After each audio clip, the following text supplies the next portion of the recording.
सहनाववतु सहनौ भुनक्तु सह वीर्यङ्करवावहै तेजस्विनावधीतमस्तु मा विद्विषावहै।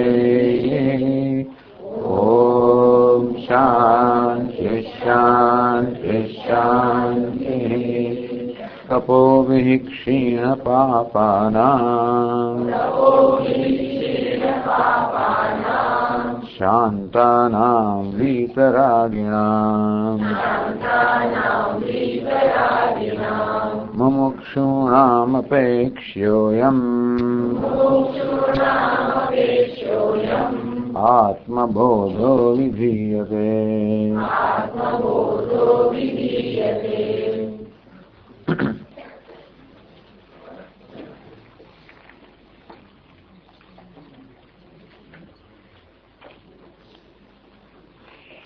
बाह्यानित्यसुखासक्तिम् हित्वात्मसुखनिर्वृतः घटस्थदीपवशश्वत अन्तरेव प्रकाशते। उपाधिस्थोऽपि तद्धर्मैः अलिप्तो व्योमवन्मुनिः सर्वविन्मूढवत्तिष्ठेत् असक्तो वायुवच्चरेत्। उपाधिविलयाद्विष्णौ निर्विशेषं विषयेन्मुनिः जले जलं वियद्व्योम्नि तेजस्तेजसि वा यथा। यल्लाभान्नापरो लाभः यत्सुखान्नापरं सुखम् यज्ञानान्नापरं ज्ञानम् तद्ब्रह्मेत्यवधारयेत्।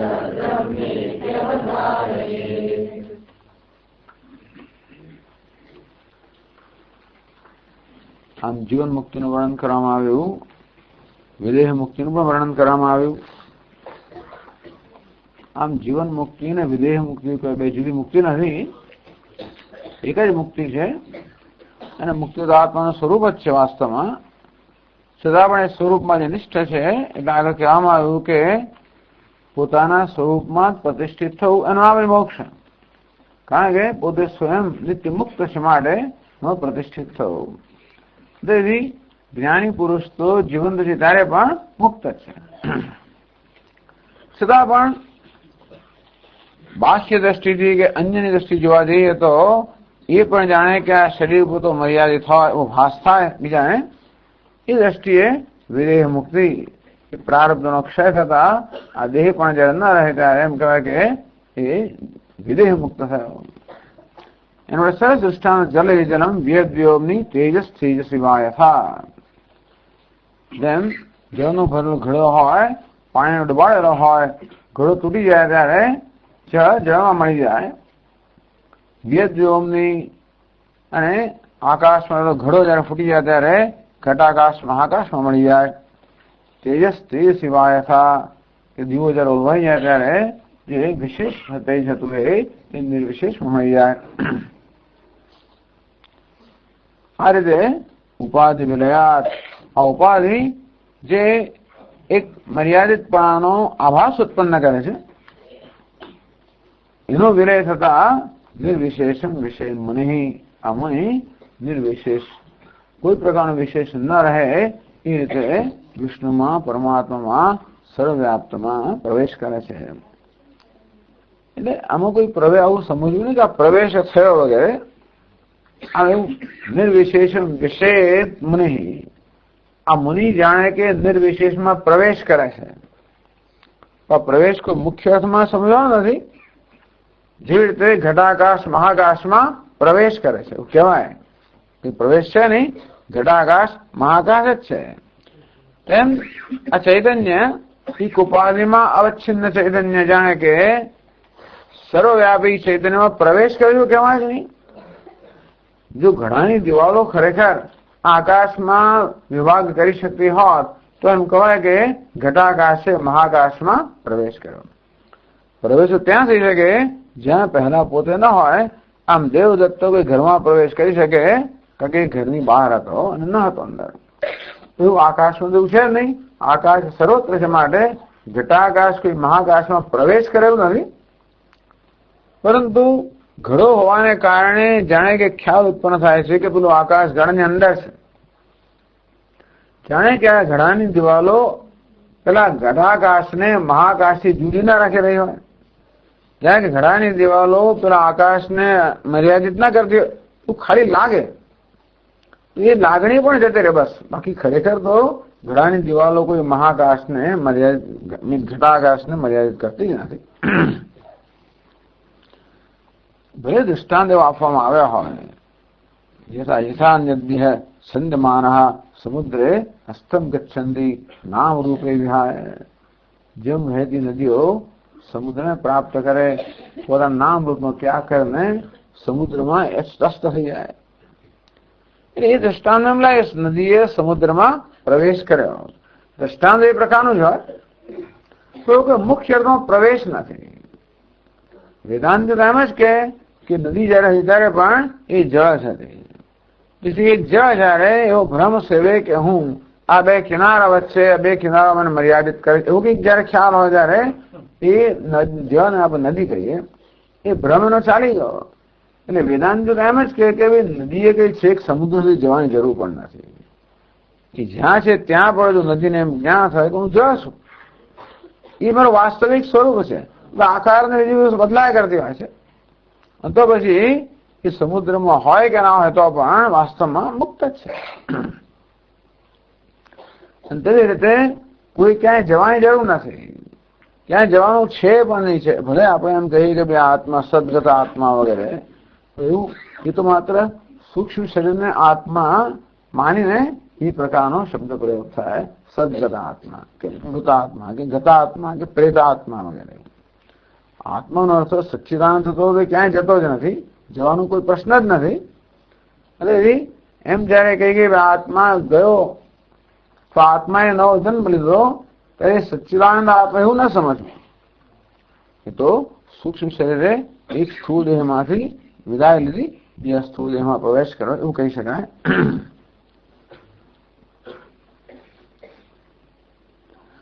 અને તેથી આ વિદેહ મુક્તિ અને જીવન મુક્તિ નામના કોઈ ભેદ જ્ઞાની કે મુક્ત પુરુષની દ્રષ્ટિમાં નથી. આ માત્ર અન્યના બીજા જે પ્રેક્ષકો છે એની દ્રષ્ટિએ આ કહેવામાં આવ્યું. હવે કેટલાક શ્લોકોમાં બ્રહ્મ જેમાં જ્ઞાની પુરુષ પ્રવેશ કરે છે એનું શું લક્ષણ છે કહેવામાં આવ્યું. યદ લાભાન ના પરો લાભ યદ સુખાત ના પરમ સુખમ યદ જ્ઞાનાન ના પરમ જ્ઞાનમ તદ બ્રહ્મેત્યવધારે. જે લાભથી ચડ્યા તો કોઈ લાભ નથી.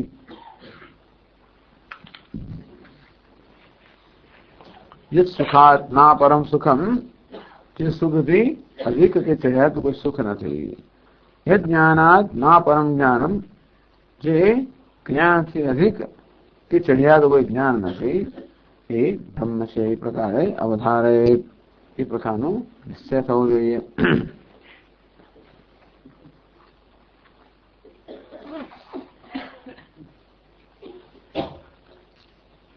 હવે આવા વર્ણન કરે છે 55 શ્લોકમાં રહે છે.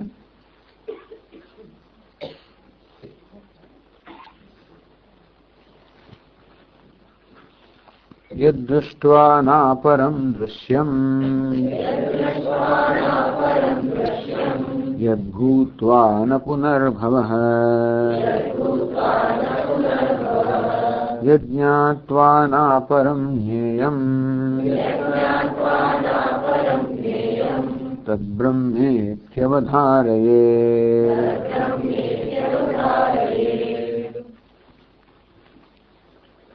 યદ વસ્તુ યદ બ્રહ્મ દૃષ્ટવા, જેના દર્શન કરીને ઇદમેવ અહમિતિ સ્વાત્મત્વેન દૃષ્ટવા, આ બ્રહ્મના કેમ દર્શન કરવા? હું બ્રહ્મ છે પ્રકારે આત્મતયા દર્શન કરવા. ઇદમેવ અહમિતિ, બ્રહ્મ જ હું છું એ પ્રકારે આત્મતયા દર્શન કરવાથી અપરમ ઇતરમ દૃશ્યમ દ્રષ્ટવ્ય વસ્તુ નાસ્તિ, કે જે જોયા પછી, જેના દર્શન કર્યા પછી કોઈ દર્શનીય કે દર્શન કરવાનો બાકી રહેતો નથી. કઈ કહ્યું તે પ્રમાણે સર્વમ ખલુ ઇદમ બ્રહ્મ, આ સર્વ બ્રહ્મ છે અને વાસ્તવ બ્રહ્મ જ આત્મા છે. માટે બ્રહ્મનું આત્માનું દર્શન કર્યા પછી બીજું કઈ દર્શન કરવાનું રહેતું જ નથી, બીજું જ કઈ રહેતું નથી. આમ બીજાપણાનો ખ્યાલ જ જયારે રહેતો નથી. ન અતિવાદી મુંડકો ઉપનિષદ કે ભાઈ ના અતિવાદી ભવતી, એ અતિવાદી રહેતો નથી. બ્રહ્મથી વધીને હોય એને કઈ વાદ કરવાનો નથી.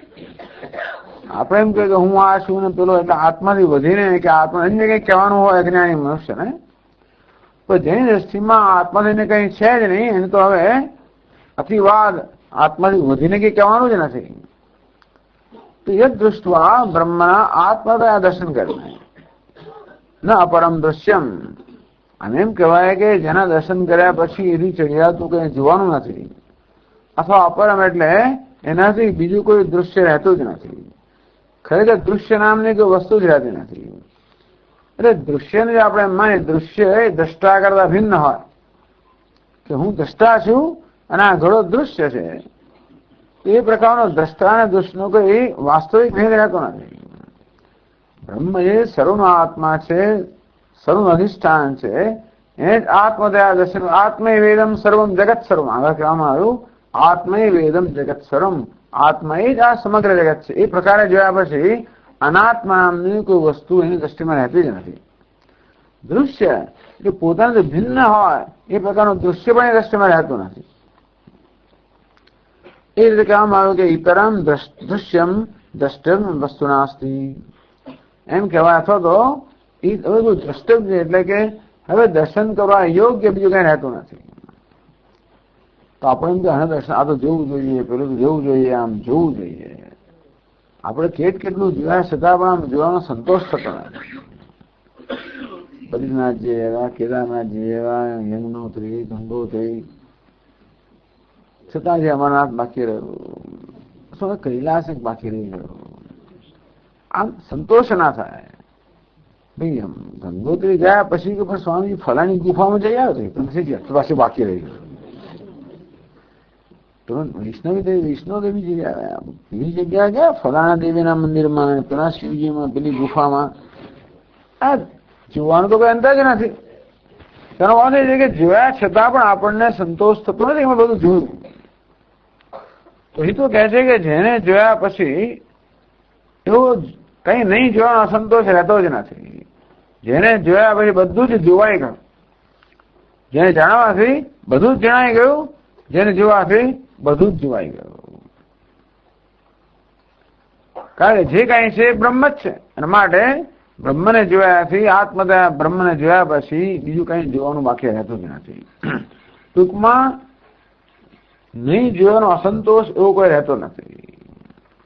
નહીં જાણ્યાનો અસંતોષ એવું કે યજ્ઞાત્વાના પરમ જ્ઞાનમ, જે જાણ્યા પછી બીજું કઈ જાણવાનું રહેતા આ ન જાણને એક અસંતોષ છે. શું થયું, શું થયું, પેલાનું શું, એમ વસ્તુ ન જાણવાનો જે અસંતોષ છે એવું કોઈ અસંતોષ પણ રહેતો નથી. સ્વામી દયાનંદ મહારાજ કહે કે ભાઈ આ ભૌતિક વિષયોમાં તો એવું છે કે જેમ વધારે જાણીએ તેમ તેમ આપણે ખબર પડે કે આપણે શું નથી જાણતા. એટલે ખરેખર તો વિદ્વાન જ ખબર છે કે એમનું જ્ઞાન કેટલું છે. ભરતુભાઈ મહારાજ કહે કે ભાઈ મને કશું ખબર નથી એનું માનતો હું બધું જ જાણું છું. હવે કંઈક જાણતો થયો ત્યારે મને ખબર કે હું શું નથી જાણતો. તેથી એ રીતે આ ભૌતિક વિષયોને જાણવાથી ક્યારે આપણે એવો સંતોષ જન્મી જ ના શકે. પણ વેદાંતનું જ્ઞાન કેવું છે કે માટીના એક કણને જાણવાથી ઘડા બધા જણાઈ ગયા. સૌમ્ય એકેન મૃતપિંડેન સર્વમૂળમેં વિજ્ઞાતમ સ્યાત્. તો એ રીતનું જ્ઞાન માટીને જાણવાથી બધા ઘણાઓ જોઈ ગયા.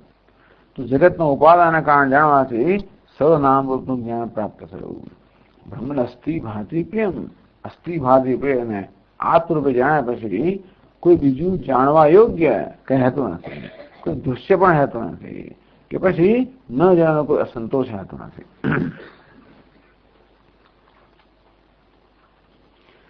યદ દૃષ્ટવા પરમ તુચ્છમ દૃશ્યમ જગન્નાસ્તિ અદૃશ્યતામ પ્રાપ્નોતિ ઇત્યર્થ.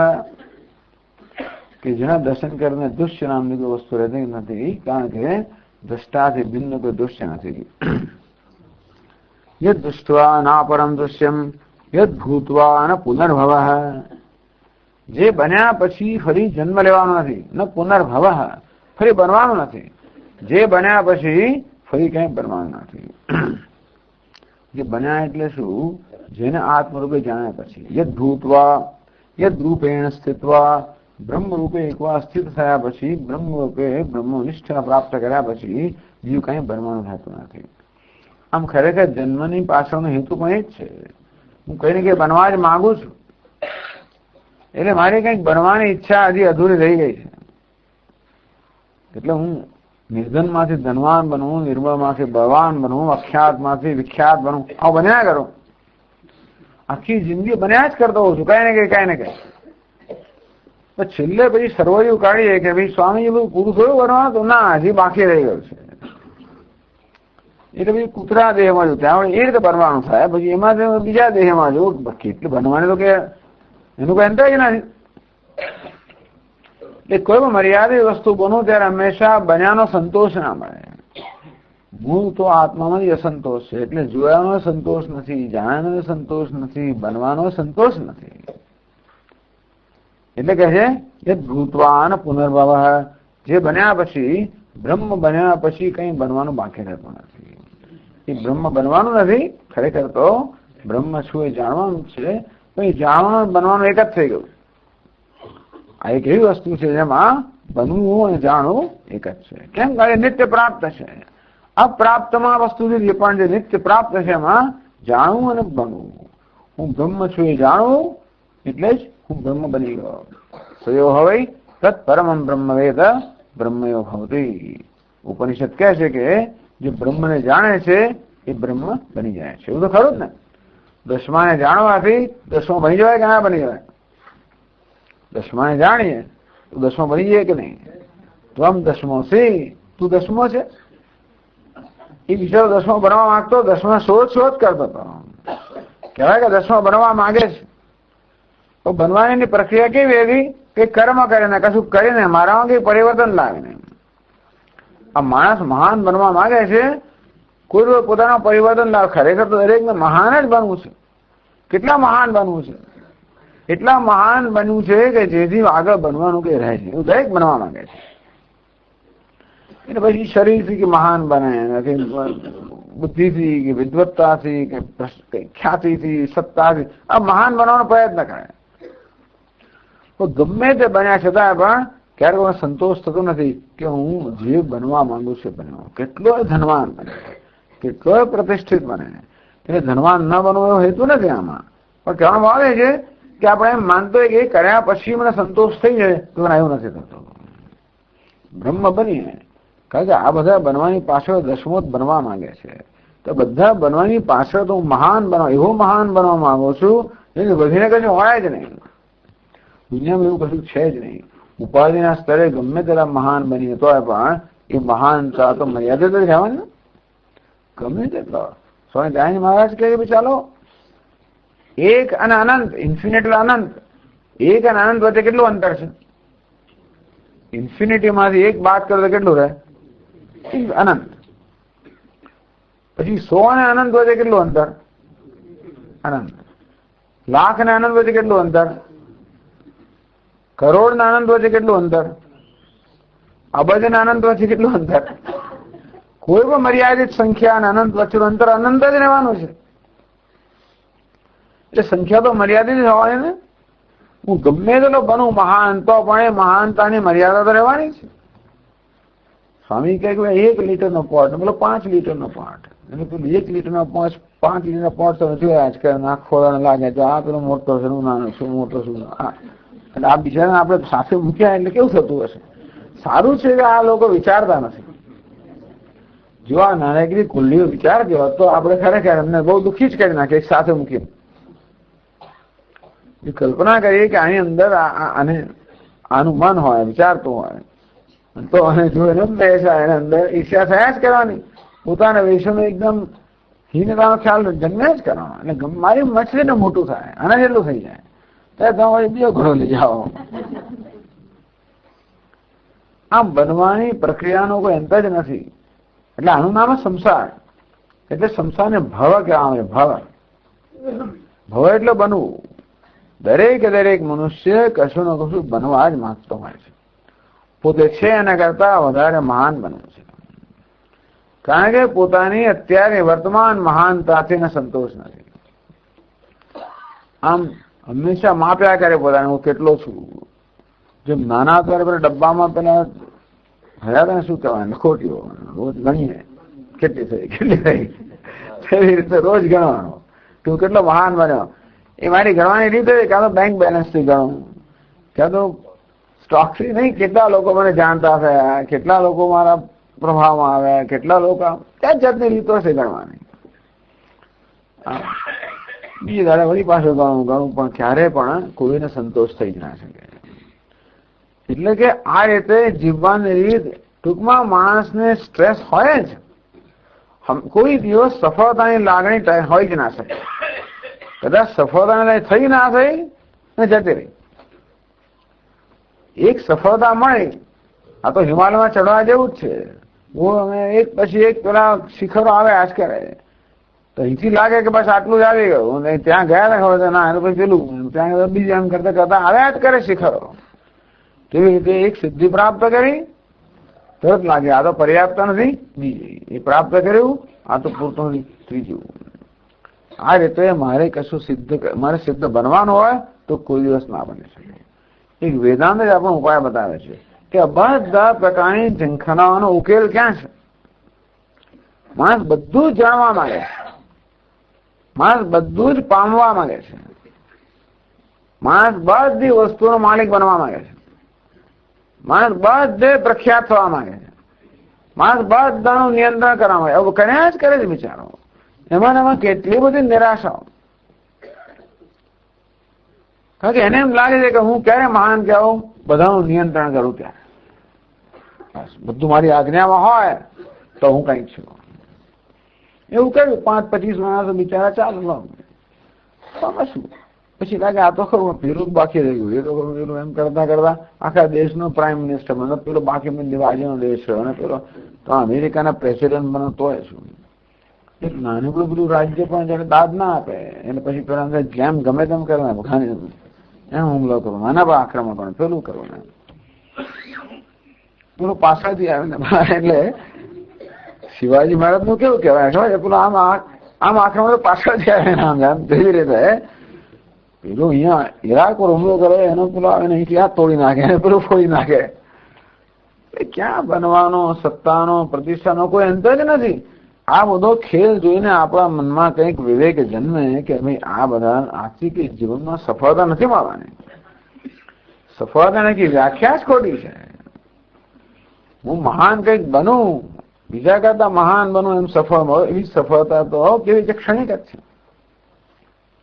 યદ ભૂતવા ન પુનર્ભવ, જે બનીને એટલે કે જે જાણીને ખરેખર તો દસમો બનવો એટલે દસમાને જાણવો. સયો હવૈ તત્ પરમમ બ્રહ્મ વેદ બ્રહ્મયો ભવતી. જે બ્રહ્મને જાણે છે એ બ્રહ્મ બની જાય છે, કારણ કે એ બ્રહ્મ છે. જે જ્ઞાત્વાના પરમ જ્ઞેયમ, એવું જે જ્ઞાન પ્રાપ્ત કર્યા પછી કોઈ જ્ઞેય અર્થાત જાણવાનું, એટલે જાણવાનો વિષય રહેતો નથી. કારણ કે જે જાણવાથી બધી જ વસ્તુ જાણી જાય. કારણ કે અસ્થિભાતિ એ જ સર્વ છે, માટે કોઈ બીજું જાણવા યોગ્ય વસ્તુ રહેતી નથી. તદ બ્રહ્મેત્ય અવધારેત, તદ સર્વોત્કૃષ્ટ વસ્તુ બ્રહ્મેતિ અવધારેત. એ સર્વોત્કૃષ્ટ વસ્તુ છે એ બ્રહ્મ છે એવું જાણવું જોઈએ. એ તેના અન્ય સર્વમ વૃથા પાંડિત્યમ એ સૂચિતમ. બાકી બધું પાંડિત્ય છે એ વૃથા છે. એક જ પાંડિત્ય. કયું પાંડિત્ય? હું બ્રહ્મ છું. એને ભગવાન પંડિત કહે છે. હું બ્રહ્મ છું. આ પ્રકારના જ્ઞાન પંડિતા સમદર્શિન. આમ જે સમતત્વને જાણે છે એ ખરો પંડિત છે. વળી આગળ વર્ણન કરે છે, તિર્યગૂર્ધ્વમતઃ પૂર્ણમ સચ્ચિદાનંદમદ્વયમ અનંતમ નિત્યમેકં યત તદ્બ્રહ્મેત્યવધારયેત.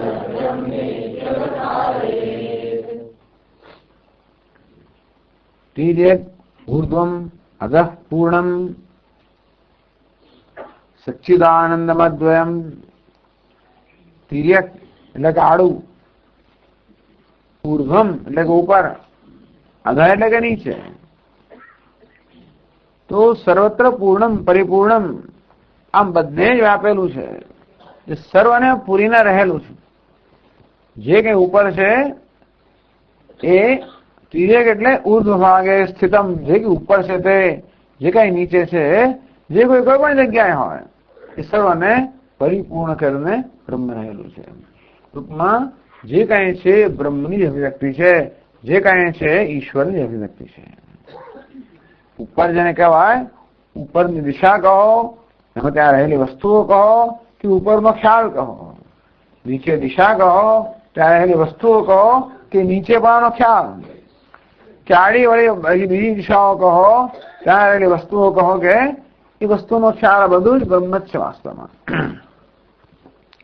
બ્રહ્મ વેદમ અમૃતમ પુરસ્તાદ બ્રહ્મ પશ્ચાત બ્રહ્મ દક્ષિણોત્તરેણ અધસ્સૂર્ધ્વમ ચ પ્રસૃતમ. મંડકોપનિષદ કહેવામાં આવ્યું હોય પાછું, બ્રહ્મૈવ ઇદમ અમૃતમ પુરસ્તાદ. આ અમૃત સ્વરૂપ જે બ્રહ્મ છે એ આગળ છે, એ બ્રહ્મ છે. કેવું બ્રહ્મ? ઇદમ અમૃતમ. ટૂંકમાં અમૃત એટલે કે અમરણ, એટલે કે નિત્ય. બ્રહ્મ જે છે મારી આગળ જે કઈ છે એવું અમૃત બ્રહ્મ છે. અમૃત સ્વરૂપ બ્રહ્મ જે મારી આગળ છે એ બધું અમૃત સ્વરૂપ બ્રહ્મ છે. બ્રહ્મ પુરસ્તાદ બ્રહ્મ પશ્ચાત, જે પાછળ છે એ પણ બ્રહ્મ છે. બ્રહ્મ સ્વયં કેવું છે? અમૃતમ, આનંદ સ્વરૂપ, કે અમર, કે નિત્ય. તો એ રીતે પૂર્ણ એ બ્રહ્મ છે, મારી આગળ છે એમાં પૂર્ણ છે, પાછળ છે એમાં પૂર્ણ છે. બ્રહ્મ દક્ષિણતઃ છે ઉત્તરેણ, જમણી બાજુ છે કે ડાબી બાજુ છે, દક્ષિણ દિશામાં છે કે ઉત્તર દિશામાં છે. અધસ્સૂર્ધ્વમ ચ પ્રસૃતમ, નીચે ઉપર સર્વત્ર જે વ્યાપ્ત છે. બ્રહ્મ એવેદમ વિશ્વમિદમ વરિષ્ઠમ, આ બ્રહ્મ છે એ જ વરિષ્ઠમ બ્રહ્મ એવ ઇદમ વિશ્વમ, આ સર્વોત્કૃષ્ટ બ્રહ્મ વાસ્તવમાં આ સમગ્ર વિશ્વ છે. આ ઉપનિષદનું દર્શન છે.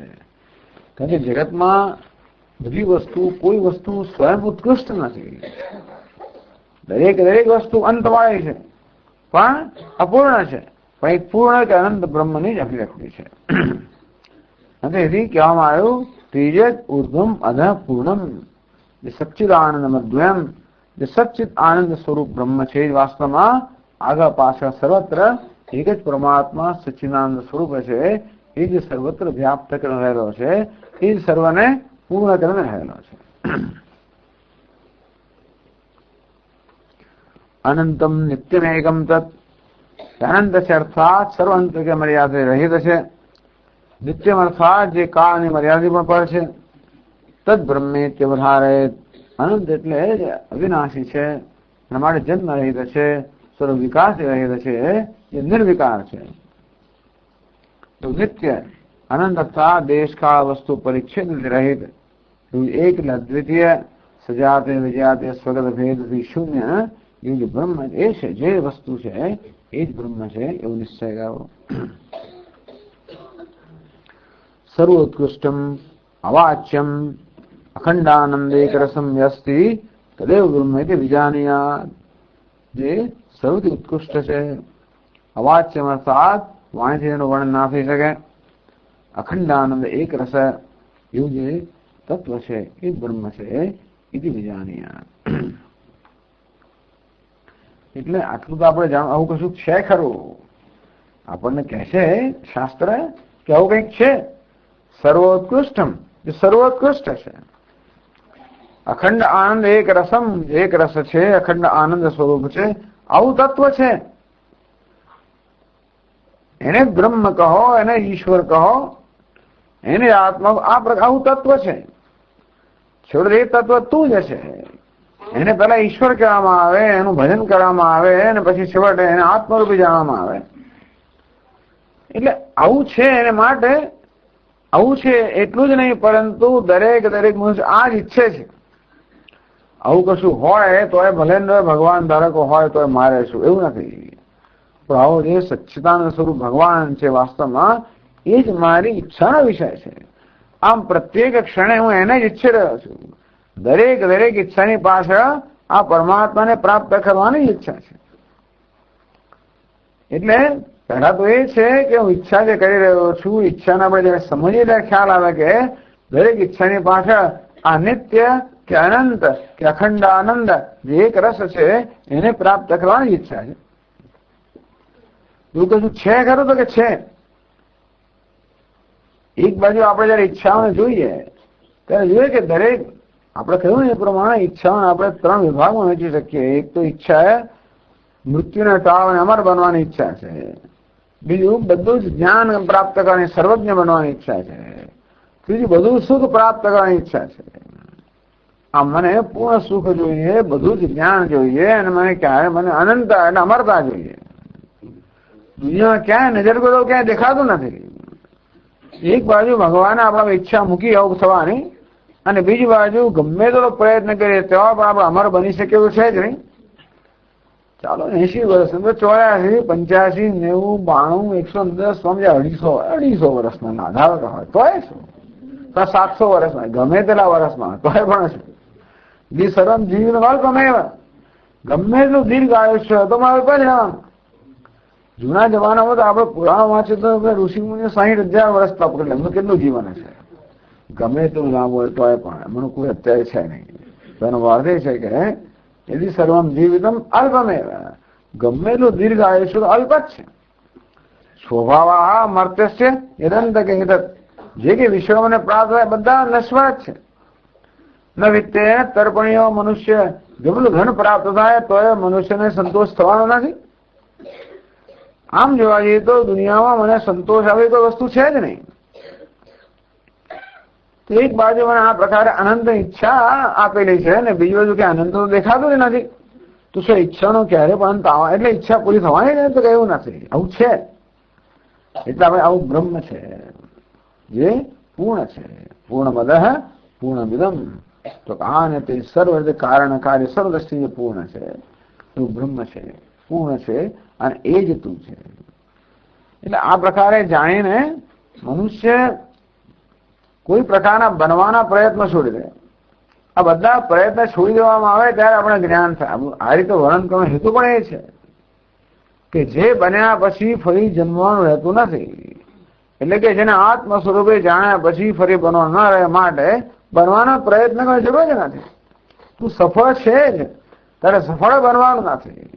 સફળતા તારું સ્વરૂપ જ છે, મારે પ્રાપ્ત કરવાની જ નથી. તું સફળતા પ્રાપ્ત કરો ક્યારે સફળ બનવાનો નથી. ભલે ભલે કોઈ દુનિયા કોઈને સંતોષ થાય છે કે મેં પૂરતું પ્રાપ્ત કર્યું, કે મેં પૂરતું સિદ્ધ કર્યું. મેં કહ્યું ને એવું કોઈ કહે તો આપણા ચોપડી બંધ કરી દઈએ. કોઈ કહે તો કદાચ અણસમજમાં કહે જુદી વાત છે, કે ખરું અણસમજમાં કહે ઘણી વાર લોકો. જેમ સ્વામી દયાનંદ મહારાજ પૂછે ને આમ સભાની અંદર, તો છે અહીંયા આગળ કોઈ, એટલે આપણે કહીએ કે કોઈ આપણને ઈજા કરે તો આપણે ન જ ગમે, કોઈ અપમાન કરે તો ન જ ગમે, કોઈ ઈજા કરે તો આપણે ન સ્વીકારી શકીએ. મને વિશ્વાસ છે કે એટલે આ શ્રોતાગણમાં કોઈ એવું છે જેને કોઈ ઈજા કરે તો તમે સ્વીકાર્ય હોય? બધા લોકો ના જ પડે ને. તમને કોઈ ધારો કે તમને કોઈ ક્ષેત્રે કોઈને ગમે ખરું? બધા ના જ કે. તમારું અપમાન કરે તો કોઈને ગમે? તો કે ના. તમને કોઈ ઈજા કરે તો ગમે ના. તો એક જરા શું શું કરો, તકલીફ ક્યાં થઈ? કોઈ હાથ ઊંચો કર્યો એટલે આપણે તો એને માટે તૈયાર ના હોઈએ ને. આપણે તો હંમેશા ના અવાજ એ માટે તૈયાર હોઈએ. આવું કોઈ નીકળે તો હોય ત્યારે પછી મુશ્કેલી બી થાય. એટલે સ્વામી થોડા હેપતા ગયા કે આને શું કરવું. નસીબ જોગે બીજા શ્રોતાઓ એમની મદદ આવ્યા. બીજા શ્રોતાઓએ કહ્યું સ્વામીજી ચિંતા ના કરશો, બરોબર છે, તો વાંધો નહીં. કદાચ કોઈ એમ કહે કે મને જીવનમાં પૂર્ણ સંતોષ છે, કદાચ કે એનો અર્થ ઘણા સમાજમાં જ કહે છે. જેમ કોઈ એમ કહે કે હા મારું કોઈ છોડે તો મને વાંધો નથી, કે મને ઈજા કરતો વાંધો નથી, મને અપમાન કરતો વાંધો નથી, એવું કોઈ કદાચ કહે એનો અર્થ એ કે એને સમજ નથી. એટલે તેવી રીતે માણસ એમ કે હું સફળ થઈ ગયો અને પૂર્ણ સંતોષ થઈ ગયો જીવનમાં. શેનાથી સફળ થયો? જો સ્વામી આમ કેટલું સિદ્ધ કર્યું, કેટલું પ્રાપ્ત કર્યું, એ બધું કરવા છતાં કોઈને થતું હોય કે હું સફળ છું કે સિદ્ધ છું, એવું બની જ ના શકે. કોઈ પણ વસ્તુ હંમેશા મર્યાદિત છે. જગતમાં જે વસ્તુ પ્રાપ્ત થાય એ મર્યાદિત હોવાની. કર્મથી જે પ્રાપ્ત યત કૃતકમ તો અનિત્યમ. કર્મથી પ્રાપ્ત થવાની કોઈને કોઈ અનિત્ય જ હોય, ગમે તેની મહાન હોય. તો સ્વર્ગ કે બ્રહ્મ, આ બ્રહ્મ ભુવનાન લોકા, બ્રહ્મલોક સુધીની બધી વસ્તુ અનિત્ય રહેવાની. ભલે બહુ દીર્ઘ કાળ સુધીનું આયુષ્ય પણ અનિત્ય રહેવાની. એટલે આમ આ બધા દ્વારા વેદાંત શાસ્ત્ર કહી રહ્યું છે કે આપણે જે બનવા મથીએ છીએ, જે પામવા મથીએ છીએ, વાસ્તવમાં આપણે પોતે જ છીએ. આ નિશ્ચય એક વાર થઈ જાય ને તો લગભગ 99% બધા આપણે પ્રશ્નો ઉકલી જાય. તો થોડુંક બાકી રહે. આ નિશ્ચય જે મનમાં થઈ જાય, હું જે બનવા માંગુ છું તે ક્યાંય બહારથી મળવાનું નથી, એ મારામાંથી, એટલે કે હું જે છું, જે બનવા માંગુ છું, પામવા માંગુ છું, જાણવા માંગુ છું, એ વાસ્તવમાં હું જ છું. આપણો નિશ્ચય બનવો જોઈએ. શાસ્ત્ર આપણને કે ઘણી દલીલ દ્વારા સમજાવે ખરું, આપણા મનમાં જતું નથી હોતું. ત્યારે બધું બરોબર લાગે છે પણ છતાં અંદર જતું નથી. એ આપણા વ્યક્તિત્વમાં બરો પ્રવેશ નથી કરતું. આપણી વાસના બની જાય આવો નિશ્ચય. અત્યારે તો વાસના કેવી છે? વાસના એક ટેવ, કંઈક બનવું, કંઈક પામવું, કંઈક જાણવું. વેદાંત તો બધું ખરું, પેલું તો બધું અકબંધ છે, બાકીનું જીવન તો અકબંધ છે. આ બધું કર્યા છતાં પણ પેલું જે કરતો હોય તો ચાલુ રહે છે. એટલે એવું નથી કહેતા કે ધંધો બધો છોડી દો, છતાં પણ એની એ જ વસ્તુઓ ચાલુ રહે. હજુ માં એવું જ બનવા જ માંગે છે, એવું પામવા જ માંગે છે, એવું કરવા જ માંગે છે. એટલે કે આ વસ્તુ કઈ સ્પર્શ કરતી નથી. જીવનમાં મૂળભૂત જે પરિવર્તન આવવું જોઈએ, મનુષ્યની દ્રષ્ટિમાં પરિવર્તન આવવું જોઈએ, એના ધ્યેયમાં પરિવર્તન આવવું જોઈએ, એની મૂળભૂત સમજમાં પરિવર્તન આવવું, એ તો થતું જ નથી. બહાર નીકળેલા માણસ એનો એ જ, એનો એ એટલે હજી પણ એને આ જોઈએ, એને પેલું બનવું, એમાં તો જોઈએ ને વાંધો નથી, પણ છતાં હજુ અધૂરો, પોતાના અધૂરો જ જાહેર કર્યા કરે છે. કશું માંગવું એટલે હું અધૂરો છું, કઈ બનવાનું છે એટલે કે અધૂરો છું. એટલે તું પૂરો છું એવું તને કહ્યું તો ખરું. એ તો બધું ક્લાસરૂમ માટે છે. એ તો સ્વામી પ્રેક્ટિકલ નથી. હવે પ્રેક્ટિકલ નથી તો સારું. એટલે આમ આ વસ્તુ જયારે આપણે પ્રેક્ટિકલ બને એટલે આપણી પ્રવૃત્તિ જતી રહેવું નથી કહેતા, તો જ ખરેખર આપણું કર્મ યોગ બને. પહેલા નિશ્ચય જન્મે, બુદ્ધિમાં નિશ્ચય જન્મે, તો જ પછી આપણું કર્મ યોગ બને. નહીં તો આપણું કર્મ કશા ને કશાની પ્રાપ્તિનું સાધન જ બનવાનું. જ્યાં સુધી અંદર ઈચ્છા છે ત્યાં સુધી જે કંઈ કર્મ કરીએ ઈચ્છાને પૂરી કરવાનું સાધન જ બનવાનું. ઈચ્છાથી પ્રેરેલું કર્મ. એટલે રાગ દ્વેષ જતા નથી. ઈચ્છાઓ ન જાય તો રાગ દ્વેષ ક્યાંથી જાય? જે મારી ઈચ્છાને પૂરી કરવાનું વચન આપવું એનામાં રાગ હોવાનો જ, જેનો વિરોધ કરવાનો દ્વેષ હોવાનો જ. એટલે અત્યારે આપણે ચર્ચા કરીએ આ શ્લોકનો વિષય નથી ખરેખર તો. આ તો ખરેખર તો વિશ્વ પ્રાસંગિક વસ્તુ છે કે આ અત્યારે આ આત્મબોધમાં આ સ્તરે આ કહેવાનો હેતુ નથી. આ કયો 56મા શ્લોકમાં? આ તો આત્મબોધનો વિષય જ આ નથી. આ બધું કર્યા પછી આત્મબોધ આવતો. છતાં પણ જયારે બ્રહ્મનું આ પ્રકારે વર્ણન કરવામાં આવે છે, જીવનના ધ્યેયનું આ વર્ણન કરવામાં આવે છે, આ જીવનનું ધ્યેય છે અને આપણે ઈચ્છી રહ્યા છીએ, જે ઈચ્છી રહ્યા છીએ તે છે, આવું છે અને એ જ છે. એટલે જેટલે હું છે આ આપણો નિશ્ચય બને, જેટલે હું છે આ વસ્તુ પ્રેક્ટિકલ એટલે કે વાસ્તવિક રીતે આપણા જીવનમાં ઉતરે, એટલે હું છે આપણા બધા સ્વભાવમાં બધી વસ્તુમાં પરિવર્તન આવે.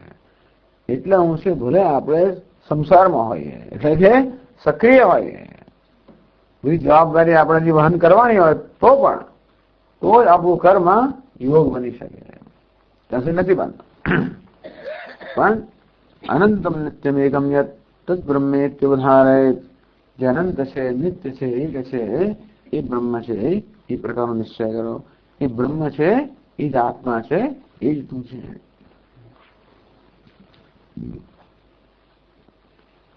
તો આ પ્રકારના તત્વનો ઉપદેશ શાસ્ત્ર કઈ રીતે કરે છે?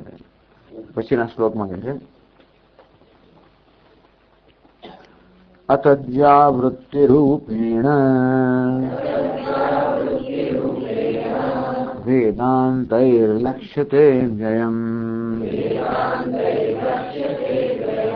અખંડાનંદમેકં યત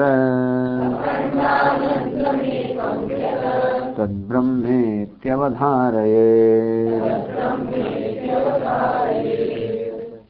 અતદ્વ્યાવૃત્તિરૂપેણ વેદાંતે લક્ષ્યતે દ્વયમ અદ્વયમ. અદ્વયમ અવ્યયમ, બરાબર. અતદ્વ્યાવૃત્તિ રૂપે આપણે ચર્ચા આગળ આવી જ ગઈ છે. એટલે ખરેખર આ બધા શ્લોકોમાં નવું કંઈ કહેવાતું નથી, જે કંઈ કહેવાઈ ગયું છે. છતાં પણ બ્રહ્મનું આપણે અહીંયા લક્ષણ સમજાવી રહ્યા છે.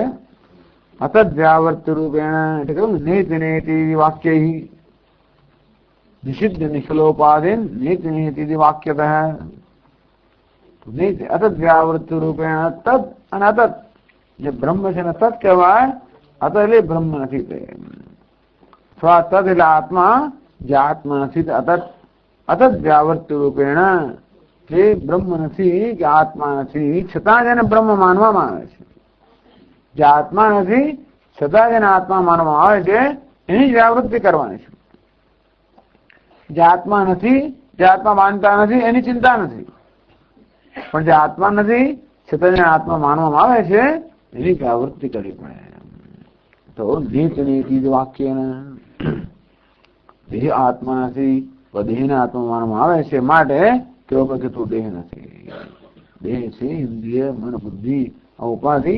આત્મા નથી પણ એને આત્મા માનવામાં આવે છે. માટે એની વ્યાવૃત્તિ અર્થાત એનો નિષેધ કરવો પડે. તે રીતે આ જગત જે મિથ્યા છે, નામ રૂપ અને સત્ય માનવા, એની વ્યાવૃત્તિ કરવી પડે. તો જગતને નામ રૂપને સત્યતા આપવી એ પણ આપણી બુદ્ધિનો એક સ્વભાવ છે, અને ઉપાધિના આત્માનો એક બીજો સ્વભાવ છે. આ બંને સ્તરે વ્યાવૃત્તિ થાય. એટલે આત્માના સ્તરે આ અનાત્મ આત્મબુદ્ધિનો વ્યાવૃત્તિ, જગતના સ્તરે નામ રૂપમાં સત્ય તો બુદ્ધિની જ વ્યાવૃત્તિ છે. બીજી વ્યાવૃત્તિ એટલે નિષેધ. નિષેધમાં માત્ર ખોટી સમજનો નિષેધ કરે છે, જેથી આપણામાં સાચી સમજ જાગૃત થાય.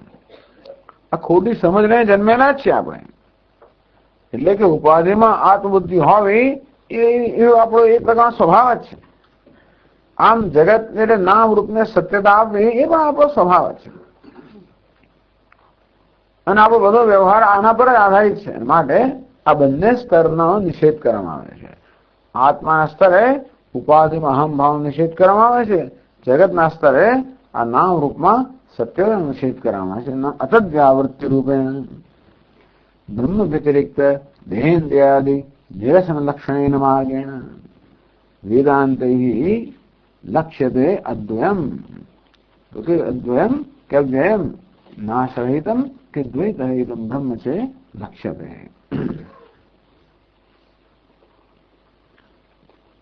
લક્ષ્યતે એટલે ખરેખર ઉપદેશ્યતે. ટૂંકમાં આ રીતે વેદાંત ઉપદેશ કરે છે. એ કેવું વસ્તુ છે? અખંડાનંદમ એકમ યત. અખંડાનંદમ નિરંતર સુખમ એકમ દેશકાલ વસ્તુ પરિચ્છેદ રહિતમ. તો એક અર્થાત જે અદ્વિતીય છે, સર્વ પરિચ્છેદ રહિત છે, એ જે વસ્તુ છે એ વસ્તુનો ઉપદેશ ઉપનિષદમાં કરવામાં આવે છે. તદ બ્રહ્મ એવી અવધારાય. ટૂંકમાં નિષેધની ભાષાથી આપણને આ બધી વસ્તુ પણ આગળ આવી જ ગઈ છે વાસ્તવમાં. એટલે નિષિદ્ધ નિખિલોપાધિ નેત નેતિ વાક્યતઃ એ કહેવામાં આવે આપણને. એ વહી કહેવામાં આવે છે અતદ્વ્યાવૃત્તિ રૂપેણ. જે બ્રહ્મ નથી એને નિષેધ દ્વારા બ્રહ્મનો ઉપદેશ કરવામાં આવે છે, જે આત્મા નથી એનો નિષેધ દ્વારા આત્માનો ઉપદેશ કરવામાં આવે છે. પંચકોશ વિવેક દ્વારા પણ કહેવામાં આવ્યું, એક પછી એક અન્નમય, પ્રાણમય, મનોમય, વિજ્ઞાનમય, આનંદમય, તો કે અનાત્મા છે અને તેમાં જે આત્મબુદ્ધિ છે એનો નિષેધ કરવામાં આવ્યો. એ પણ એક પ્રશ્ન ઉપસ્થિત થયો કે આ બધાનો નિષેધ જયારે કરવું ત્યારે કશું રહેતું નથી. એ પછી બહાર આત્માને જોવા માંગે છે, દેહ તો આત્મા નથી, ઇન્દ્રિયો આત્મા નથી, પ્રાણ પણ આત્મા નથી, મન પણ આત્મા નથી, તો બાકી શું રહ્યું? એ કહેવામાં આવ્યું કે જેનાથી કને બધાના અભાવનું જ્ઞાન થાય છે, જે ભાવ અને અભાવ બંનેને પ્રકાશિત કરનાર છે એ વાસ્તવમાં સ્વરૂપ છે. તસ્માત દેહેન્દ્રિયાદ નિષેધ અવધિભૂતમ. આ બધા નિષેધ કર્યા પછી જેનો નિષેધ ન થઈ શકે, તે નિષેધ કરનાર છે એનું જે સ્વરૂપ છે, બધો નિષેધ કરનાર છે એ નિષેધ કરનારનો પણ નિષેધ થાય છતાં પણ એક એવી વસ્તુ જે નિષેધ થઈ જ ના શકે. તો નિષેધ કરનાર પોતાનો નિષેધ તો ના જ કરી શકે. આ તો બહુ સ્વામીજીનો બહુ પ્રસિદ્ધ વસ્તુ પહેલા હવે વાત કરતા સ્વામીજી કે કોઈ જગ્યાએ પ્રવચનમાં સ્વામીજીએ કહ્યું, શું લખ્યું, પ્રવચનનો વિષય હતો કંઈક સેલ્ફ નોલેજ, આત્મજ્ઞાન, એવો કોઈ વિષય, ગમે તે વિષય હતો. એટલે કારણ કે એ તો જે કહેતા હશે જ કહેતા હશે, પણ એક પ્રવચનમાં એક જ વસ્તુ કહે, 1.5 કલાકનો પ્રવચનમાં આટલી વસ્તુ કે હું સત્યની વ્યાખ્યા કરીશ, એવો આટલું. એટલે બધા સાંભળનારા હતા, વિદ્વાન લોકો બધા હતા અમેરિકામાં. કોઈ કઈ ફિઝિક્સના પ્રોફેસરની પાસે આવે કે મહારાજ આપ કહો છો સત્યની વ્યાખ્યા કરીશ? તો કે હા, સત્યની વ્યાખ્યા થઈ ના છે. God defined is God defined. તો તમે ઈશ્વરની સત્યની વ્યાખ્યા કરો, એમાં જ ખરેખર તો એને મર્યાદિત કરે. જે વસ્તુની વ્યાખ્યા કરી શકાય એ વસ્તુ મર્યાદિત રહેવાની. વ્યાખ્યા કોની એનું વર્ણન થઈ શકે તે? તો આપ સત્યનું વર્ણન કરવાના છો? એ વ્યાખ્યા કરો, હા કરીશ, તો થઈ જ ના શકે, તો હું કરીશ. તો શું વ્યાખ્યા? તો કાલે આવજો પ્રવચન. પણ આજે કહો ને મને. ના, હું કાલે કહેવાનો છું, શું કામ છે? ના, પણ મને પેલી ચટપટી થઈ ગયા. તો શું છે સત્યની વ્યાખ્યા? શું? તો આ વેદાંતિની વ્યાખ્યા અબાધિતમ સત્યમ, જેનો બાધ ના થઈ શકે એ સત્ય છે, નિષેધ ના થઈ શકે એ સત્ય છે. વાત તો થઈ, બધો વિચારો ખંડવાળો તો રહી ગયો, વ્યાખ્યા તો થઈ ગઈ સત્યની. પાછો ઘેર ગયો, પાછો બીજે દિવસે પાછો આવ્યો કે મારે હવે કહ્યું ખરું કે ભાઈ જેનો બાધ ના થાય એ સત્ય છે. કોઈ તો કશું છે કે નહીં, બધાનો બાદ થઈ જાય છે ને. બાદ થવો એટલે જેમ કે હું ગાઢ નિદ્રામાં ત્યારે આખા જગતનો બાદ થઈ ગયો છે. આમ જે કઈ છે બધાનો બાદ થઈ શકે એમ છે. એટલે ભલે વ્યાખ્યા કરી કે જેનો બાદ ના થાય સત્ય બધું છે તો નહીં. વ્યાખ્યા કરી એટલે શું થયું? જે વસ્તુ અશક્ય જ હોય વ્યાખ્યા તમે કરો તો શું? તમે જે વ્યાખ્યા કરતા અશક્ય વસ્તુ છે. અર્થાત જે કઈ છે બધું બાદ યોગ્ય છે, બધાનો બાદ નિષેધ થઈ શકે. આપ તો કહે કે શું નિષેધ ના થાય એ સત્ય છે? એવું તો કશું છે નહીં. એ પણ હું તમને કહીશ. સ્વામી એમ કે અત્યારથી કહું મારે પ્રવચનમાં આવે બીજી દિવસ પાછું, એટલું ઓડિયન્સ ઓછું એટલે હું પ્રવચનમાં કહીશ.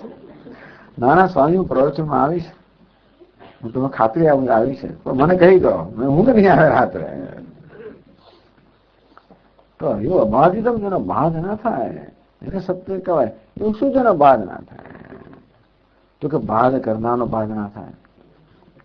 બાદ કરનાર ક્યારે પોતાનો બાદ ના કરી શકે, નિષેધ કરનાર ક્યારે પોતાનો નિષેધ ના કરી શકે, ત્યાગ કરનાર ક્યારે પોતાનો ત્યાગ ન કરી શકે, જાણનાર ક્યારે જાણનાર ન જાણી શકે, વગેરે વગેરે. પાછું કારણ કે એમની દ્રષ્ટિએ તો ઈશ્વર એટલે ક્યાંક આકાશમાં જ રહેલો છે. પણ ઈશ્વર આત્મ સ્વરૂપ હોય તો બહુ મોટો ચમત્કાર જ છે.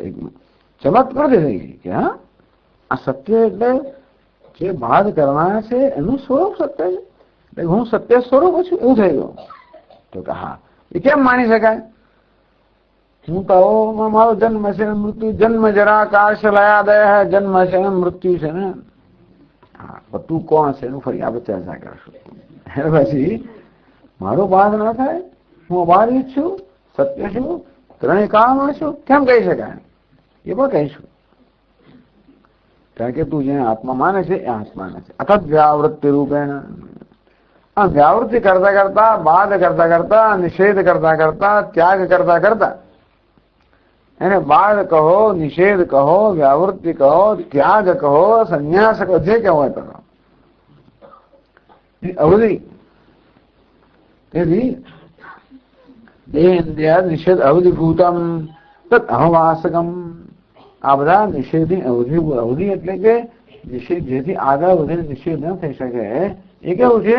આ નિષેધની પ્રક્રિયાને પણ કે નિષેધ કરનારને પણ પ્રકાશિત કરનાર. તો જે પ્રકાશમાં આ બધો નિષેધ થાય છે, એટલે કે આ આપણે બધું કઈ જોતા હોઈએ કશું કે આ નહીં, આ નહીં, આ નહીં, એમ નિષેધ કરવામાં કશે તો જોઈએ ને. આ જોઈને કહીએ ને કે આમાં નથી જોતું, આ જોયે છે, આ તારી આમાં તારી બુટ્ટી ગઈ છે, આ છે ના, આ તો કે ના, આ તો કે ના. પેલા બાળકને કહેવાય આ ચોકલેટ નહીં, આ નહીં, આ નહીં, આ નહીં. તો આ નહીં એવું કહેવા માટે પણ એ જાણવું તો પડે જ ને. એ ક્યારે જાણી શકીએ? જયારે એ વસ્તુને પ્રકાશિત કરી હોય ત્યારે જ. તો જેના પ્રકાશમાં, જે જ્ઞાનના પ્રકાશમાં નિષેધ કરવાનું છે તે આ બધી વસ્તુ જણાય છે, અર્થાત નિષેધ યોગ્ય વસ્તુને નિષેધની પ્રક્રિયાને પ્રકાશિત કરનાર છે, એનું બાદ ના થઈ શકે. તો જે ભાવ અને અભાવ સ્વયં પ્રકાશિત કરનાર છે એ બધા નિષેધની, ત્યાગની અવધિ છે. તત અભાસકમ અપવાદિતુ આત્મભૂતમ, અપવાદ કરનાર, નિષેધ કરનારનો આત્મભૂત. હવે એટલે નિષેધ હંમેશા, નિષેધ કરનાર માણસ તો નિષેધ ક્યાં થાય? આપણા સિવાય બીજી તરફ દ્રષ્ટિ હોય ત્યારે નિષેધ થાય ને. આ ત્યાગ વગેરે પણ મારા સિવાય બીજા કશાનો જ થાય ને. ત્યાગ કરવાનો હોય, નિષેધ કરવાનો હંમેશા મારાથી અન્ય કોઈ વસ્તુનો જ નિષેધ થાય ને.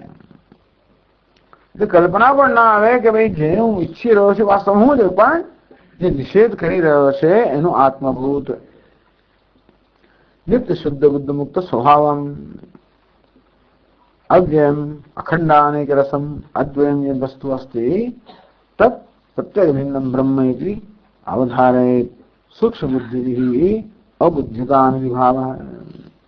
અત્યંત સૂક્ષ્મ બુદ્ધિવાળા મનુષ્ય આ પ્રકારનો અવધારણ અર્થાત નિશ્ચય કરોગે, આ પ્રકારનું જ્ઞાન પ્રાપ્ત કરોગે કે બધું જ બાદ કર્યા પછી એને અવધિરૂપ આ બાધને પ્રકાશિત કરનાર વાસ્તવમાં એ જ હું છું, એ જ બ્રહ્મ છે.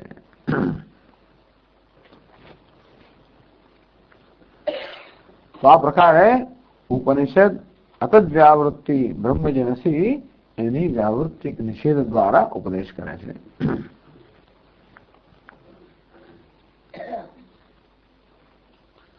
હવે બ્રહ્મ આનંદ સ્વરૂપ એની વાત કરે છે. બ્રહ્મ ચૈતન્ય સ્વરૂપ એની વાત થઈ, બ્રહ્મ આનંદ સ્વરૂપ છે. બ્રહ્માદીનામ અવૃતપાયનાપી અખંડાનંદત્વમ અવ્યયત્વમ ચ નાસ્તિ ઇતિ યદુક્તમ તદયુક્તમ. આપ તો કહેશો બ્રહ્મ જ માત્ર અખંડાનંદ સ્વરૂપ છે, અદ્વિતીય છે, અવ્યય છે. પણ બ્રહ્માજી વગેરે પણ સતત અમૃતનું પાન કરનાર દેવતાઓ, આ દેવતાઓ અમર છે. કેમ? કારણ કે અમૃતનું પાન કરનારા છે. તો બ્રહ્માજીની માળીને બધા દેવતાઓ છે, બ્રહ્મલોકમાં નિવાસ કરનારા છે. હવે એ મહાન સિદ્ધિઓ છે. આપણે મનુષ્ય દેહની અંદર બધી જે સિદ્ધિઓ પ્રાપ્ત કરીએ શકીએ એ બધી સિદ્ધિઓનો એને કઈ હિસાબ નથી. દેવલોકની અંદર જે પ્રકારની સિદ્ધિઓ છે એની તુલનામાં આ મનુષ્ય દેહમાં પ્રાપ્ત કરેલી સિદ્ધિઓનો કોઈ હિસાબ જ નથી. એટલે આપણે તો આપણી સફળતાની વ્યાખ્યા બહુ તો આ મનુષ્યનો લોક છે એમાં એની જ પ્રાપ્તિમાં હોય, પણ એના કરતા આગળ વધીને કેટલી ઉપાધિ છે. દેવલોક ને બ્રહ્મલોક સુધી જાય તો એ તો બધા કેટલા મહાન છે, એ તો નિત્ય છે. આપ કેમ કહો છો કે માત્ર બ્રહ્મ જ આનંદ સ્વરૂપ નિત્ય છે? એ બધાએ પણ પૂર્ણ છે, નિત્ય છે એવું નથી. તો 58મા શ્લોકમાં એ વાત કરે છે.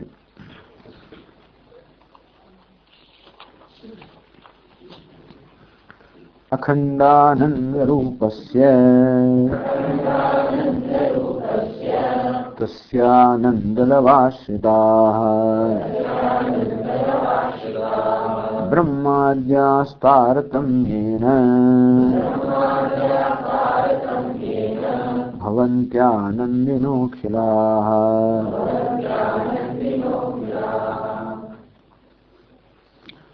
અખંડાનંદ રૂપસ્ય તસ્ય આનંદ લવાશ્રિતાઃ. તસ્ય બ્રહ્મ છે કેવું છે? અખંડ આનંદ રૂપ, અર્થાત જે પૂર્ણ છે, આનંદ સ્વરૂપ છે, અર્થાત જેના આનંદમાં કોઈ પ્રકારની ઉણપ નથી કે કોઈ પ્રકારની અધૂરાપણ નથી, એવું જે પૂર્ણ આનંદ સ્વરૂપ છે. તો તમે જેને કહો છો, આપણને એમ થાય કે પેલા કેટલા બધા મહાન છે ને કેવો આનંદ કરતા હશે. અમને એમ કે અમેરિકામાં તો શું હશે, બધું સ્વર્ગ જેવો હશે. હવે નવા સ્વર્ગ શોધાય, ઓસ્ટ્રેલિયા બીજું સ્વર્ગ, ન્યુઝીલેન્ડ ત્રીજું સ્વર્ગ, અને પછી ઇંગ્લેન્ડ પણ હવે ધીમે ધીમે પાછું એનું સ્ટેટસ પ્રાપ્ત કરી રહ્યો છે. લોકો હવે ઇંગ્લેન્ડ બાદ બાકી થઈ ગયા છે, પણ હવે ધીમે ધીમે લોકો યુકે જઈ રહ્યા છે, પછી થાઈલેન્ડમાં જશે ને પછી હોંગકોંગમાં જશે ને બધી જગ્યાએ જશે. અમુક મહાન સ્વર્ગ છે આ બધા. ત્યાં જઈને ખબર કે એ પણ બધું મર્યાદિત જ છે. ટૂંકમાં કહેવામાં આવ્યું કે જે કોઈ જગ્યાએ જે કોઈ આનંદ દેખાતો હોય, બધો આનંદ ક્યાંથી આવે છે? એક જ ઉદ્ભવ સ્થાન છે, અને તે છે આત્મા અથવા બ્રહ્મ. બ્રહ્માદ્યા તસ્ય આનંદ લવાશ્રિતાઃ. આ બ્રહ્માજીથી ચઢ્યાથી તો કોઈ સિદ્ધિ જ નથી. આપણા શાસ્ત્રોમાં બ્રહ્માજીનું કે હિરણ્ય ગર્ભનું વર્ણન કરવામાં આવે છે. એના કરતા ચઢિયાથી કોઈ સિદ્ધિ હોય જ ના શકે. ઉપનિષદમાં ઘણી બધી ઉપાસનાઓ પણ આપવામાં આવેલી છે, જે દ્વારા મહાન સિદ્ધિઓ પ્રાપ્ત થઈ શકે, પણ એમાં સર્વોત્કૃષ્ટ સિદ્ધિ કઈ? બ્રહ્મા અથવા હિરણ્ય ગર્ભ, જે સર્વ ઈચ્છા શક્તિ, ક્રિયા શક્તિ, જ્ઞાન શક્તિનો સર્વનો આશ્રય, અર્થાત જેના આપણે સગુણ બ્રહ્મ કહીએ, સર્વજ્ઞ, સર્વશક્તિમાન, બધું જ. હવે એ પણ એવા બ્રહ્માજી હિરણ્ય ગર્ભ, એટલે પ્રથમ મલ્ય ન્યાય હિરણ્ય ગર્ભને જ પાડી દીધા, પછી બીજાનો પ્રશ્ન જ ના રહ્યો. એ હિરણ્ય ગર્ભ જે સર્વોત્કૃષ્ટ છે, અર્થાત સમષ્ટિ સૂક્ષ્મ શરીર ઉપહિત ચૈતન્યમ.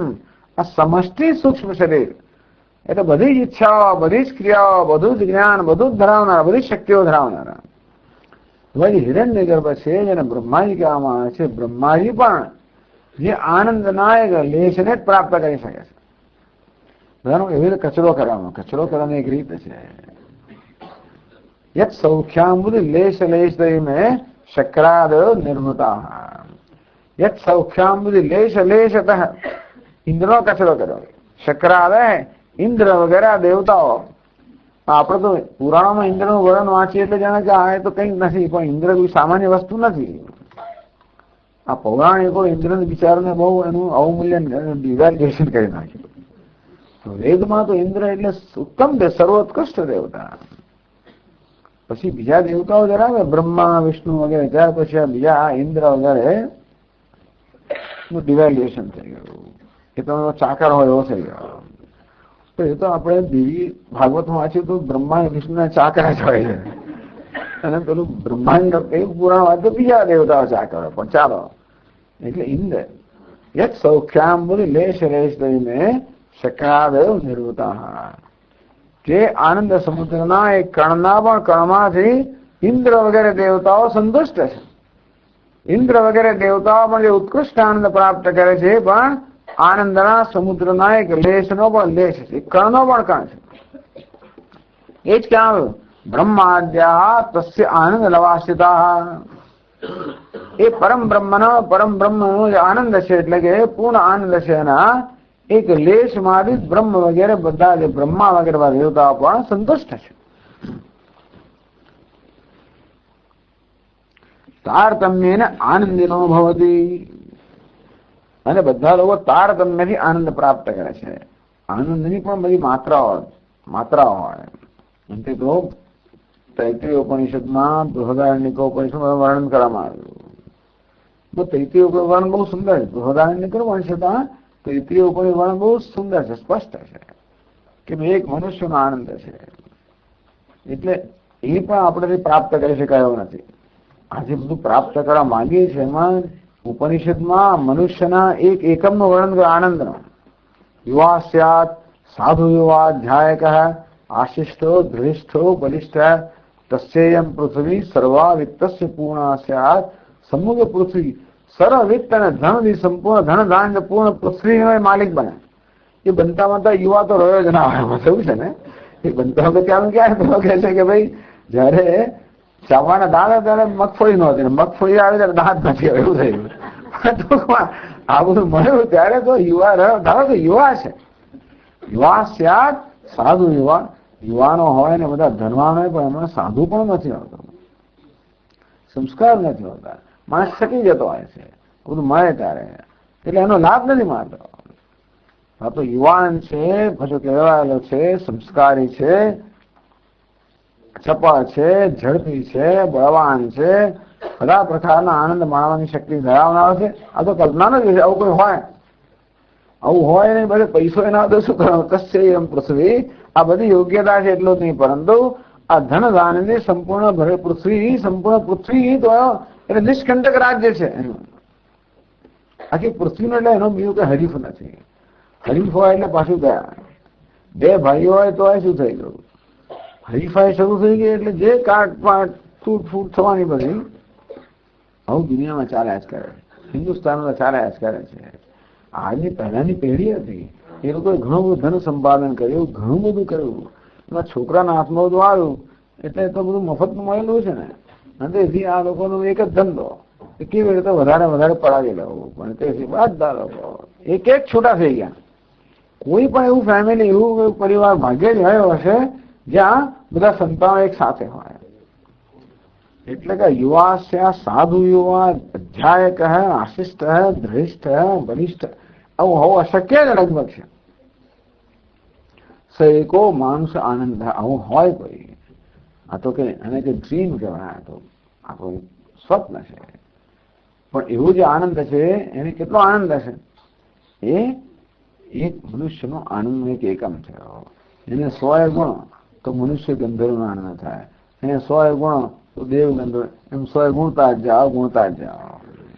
દેવ ગંધર્વ એને વહી 100 ગુણ તો પિતૃનો આનંદ, એને 100 ગુણ અજાન દેવનો આનંદ, એને 100 ગુણ તો કર્મદેવનો આનંદ, 100 ગુણ વહી દેવનો આનંદ, એને 100 ગુણ તો ઇન્દ્રનો આનંદ, એને 100 ગુણ તો બૃહસ્પતિનો આનંદ, એને 100 ગુણ તો પ્રજાપતિનો આનંદ. ક્યાં પહોંચી ગયા બધા. એ પ્રજાપતિનો જે આનંદ છે એ પણ બ્રહ્મના આનંદના કણનો પણ કણ છે. હવે એવું એમ કે બધાનો કચરો કરવામાં આવે. એ દ્વારા એટલું જ કહેવામાં આવે છે કે તમારે જે જોઈએ છે ત્યાંથી પ્રાપ્ત થવાનું નથી. એટલું બની જઈશું તોય પણ આપણે તારતમ્ય ને કહ્યું ને, બ્રહ્માદ્યા તારતમ્ય ને ભવંત્યાનંદિનો ખિલા. આ બ્રહ્માજી માણે ને સૈકો બ્રહ્મ આનંદ. આવી રીતે 100 ગુણતા ક્યાંય પહોંચી છીએ ત્યારે એક બ્રહ્માજીનો આનંદ થાય. એટલે એમ ના માનવું કે સ્વર્ગમાં જઈએ એટલે બધાને સરખો જ આનંદ એવું નથી આવતો. અમેરિકામાં ગયેલા બધાને સરખો આનંદ એવું નથી આવતો. પેટ્રોલ પંપમાં કામ કરવાથી માણીને બધી ઘણી ત્યાં બધું તારતમ્ય હોય છે. આપણે કે સ્વર્ગમાં એટલે એવું નથી. એ મને સ્વામીને સાંભળો સ્વર્ગમાં કેવું હોય છે બધું, પણ ત્યાં તારતમ્ય. સ્વર્ગમાં બધું ચાલવાનું તો હશે જ ને. ત્યાં કામ કરવા નોકર તો જોઈએ જ ને. કોઈ મોટર ગાડી ચલાવવાની રસોઈ ત્યાં જોઈતા તો હશે જ ને. ત્યાં પણ બધું એમ બધે તારતમ્ય હોય છે. એટલે ટૂંકમાં બધા લોકો જે મહાન આનંદ ભોગવતા હોય છે એ વાસ્તવમાં બ્રહ્માનંદના એક લેશનો પણ લેશ છે. ટૂંકમાં આગળ કહ્યું તે પ્રમાણે એક અને અનંત વચ્ચેનું અંતર અનંત હોય તો 1,00,000 અને અનંત વચ્ચેનું અંતર અનંત જ રહેવાનું, અને અબજ અને અનંત વચ્ચેનું અંતર અનંત જ રહેવાનું. કોઈ પણ મર્યાદિત વસ્તુ હંમેશા અનંતની, કોઈ મર્યાદિત વસ્તુ ભાગ્યા અનંત એટલે શું? કશું જ નહીં, 0, શૂન્ય થઈ ગયું. અને તેથી ગમે તેવી મહાન સિદ્ધિ હોય, વેદાંત કહે છે આપણે, ગમે તેવી મહાન સિદ્ધિનો ગમે તેવો મહાન આનંદ હોય તો પણ એ મર્યાદિત હોવાના કારણે એ આ બ્રહ્માનંદનો, આત્માનંદનો એક લેશનો પણ લેશ છે.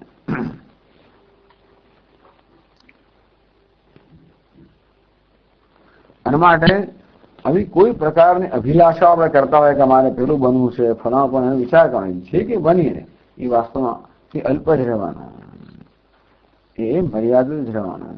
मुझे संतोष के आनंद प्राप्त થાય એ પણ મર્યાદિત જ રહેવાના.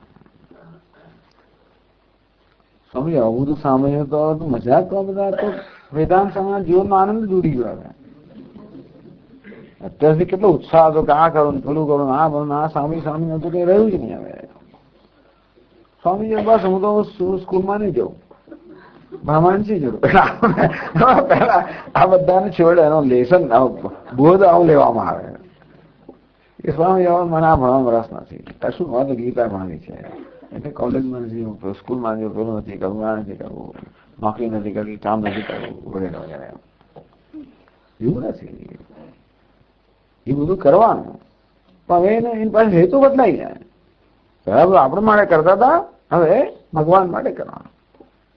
કરવાનું તો એનું જ રહ્યું પણ પહેલા મારે માટે કરતો હતો, હવે ઈચ્છા રાખો કે હું કેવી રીતે આ બધા દ્વારા ઈશ્વરની સેવા કરું. એટલે આપણા જીવનને ભોગ ને બધું યોગ બનાવવાનો આટલું જ ખાલી દ્રષ્ટિમાં પરિવર્તન છે, બાકી કઈ પરિવર્તન નથી. દ્રષ્ટિનું પરિવર્તન એ જ મુખ્ય પરિવર્તન છે. એતેન બ્રહ્માનંદ સંપાદને યત્ન કર્તવ્ય. આ દ્વારા કહેવા માંગે છે કે બ્રહ્માનંદને સંપાદન કરવાનો યત્ન કરવો જોઈએ. તો બ્રહ્માદિ પદ સંપાદનેથી સૂચિતમ ભવતી. આ બ્રહ્માજી વગરના પદને સંપાદન કરવાનો પ્રયત્ન કરવાના બદલે બ્રહ્મને આત્મરૂપે જાણવું જોઈએ, રીતે બ્રહ્માનંદને પ્રાપ્ત કરવાનો સંપાદનનો પ્રયત્ન કરવો જોઈએ એવા શ્લોકો દ્વારા કહેવામાં આવ્યું.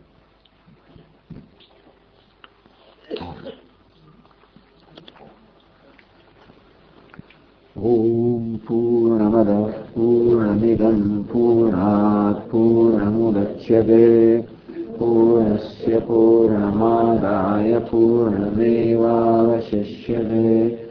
ઓમ શાંતિ શાંતિ શાંતિ.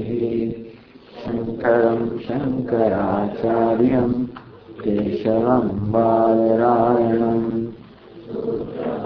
શુક્રતો વંદે ભગવન્તો પુનઃ પુનઃ. ઈશ્વરો ગુરુરાત્મેતિ મૂર્તિભેદ વિભાગિને વ્યોમવદ્વ્યાપ્તદેહાય દક્ષિણામૂર્તયે નમઃ. ઓમ શાંતિ શાંતિ શાંતિ. હરિ ઓમ. શ્રી ગુરુભ્યો નમઃ. હરિ ઓમ.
जगदीश्वराय नमः. जगदीश्वराय नमः. जगदीश्वराय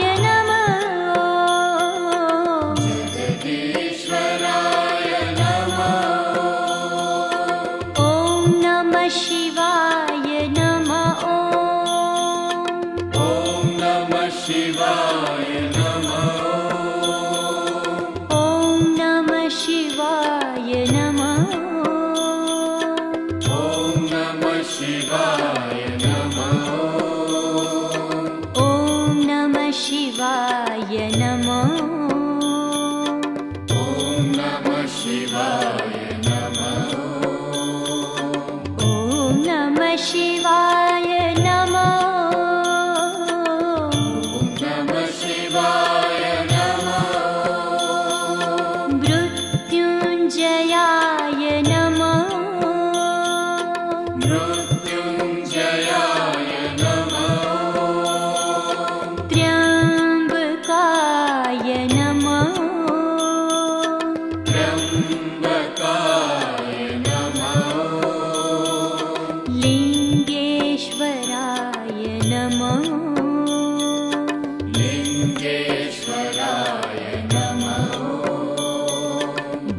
जगदीश्वराय